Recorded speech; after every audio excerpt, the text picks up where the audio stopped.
بسم الله الرحمن الرحيم. النهاردة يا حبايب قلبي هناكل همبرجر. الهمبرجر ده أنا عملته على القناة برضو، موجود سهل قوي وبسيط.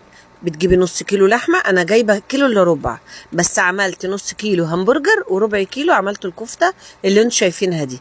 الهمبرجر بنحط له بهارات الهمبرجر وفلفل اسود وبصل بودر وتوم بودر.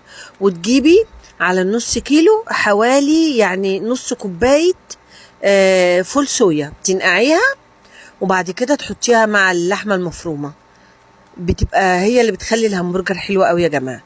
وطبعا هو الفول الصويا مش مستحب اكله كتير، بس احنا يعني يمكن مرة كل شهر لما بناكل اكلة الهمبرجر. وطبعا لازم يبقى جنب الهمبرجر السلطة الجميلة اللي انا عاملاها دي، والعيش الكايزر. انا بعمل برضو العيش الكايزر، اعملوه في البيت، سهل وبسيط وارخص بكتير، بس انا المرة دي عشان كنت مستعجلة انا اشتريته، بس انا عادة بعمله في البيت سهل جدا. ادي العيش الكايزر اهوت، ودي السلطة الجميلة، طبق السلطة الكابوتشا وفلفل الوان وطماطم وخيار وفلفل رومي. دي سلطة بتبقى جميلة قوي، تاكليها مع الهمبرجر، تحطيها في الساندوتش كده قبل ما تحطي الهمبرجر. ودي جبنة رومي مبشورة، وطبعا الكاتشب برضه انا بعمل الكاتشب في البيت يا جماعة، بس ده انا جايباه شارياه. بس كده، وده اكلنا النهارده وده غدانا. ما تنسوش بقى اللايك والاشتراك في القناة.